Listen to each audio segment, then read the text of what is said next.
Live from the world's capital markets, here are the latest financial headlines brought to you by News Factory. Hello and welcome to Wednesday's financial news. Stay with us for more market headlines.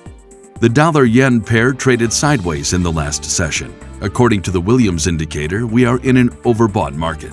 The Bitcoin-dollar pair plummeted 6.2% in the last session. The stochastic indicator is giving a positive signal, going against our overall technical analysis.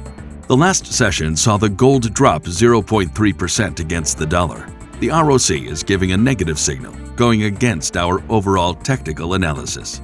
The last session saw the oil rise 0.4% against the dollar. According to the Williams indicator, we are in an overbought market. Coming up, the choices from our chief analyst for today. Mexico's Petróleos Mexicanos said it would drastically reduce planned crude exports next year as the state oil company works to meet the government's target of refining all of its oil domestically. The yen retreated to a near one-month low to the dollar as safe havens fell out of favor after Wall Street's rally to a record high consigned Omicron concerns to the background. The number of Ethereum addresses that hold at least 1,000 ETH dropped to its 4-year low this Monday, data shows. Those were today's major economic events, and now moving on to world financial headlines.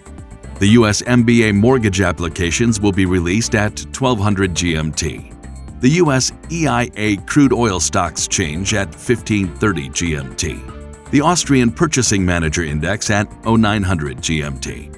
Korea's industrial output will be released at 2300 GMT. Korea's industrial output growth at 2300 GMT. Korea's service sector output at 2300 GMT. We hope that you've enjoyed Wednesday's market outlook.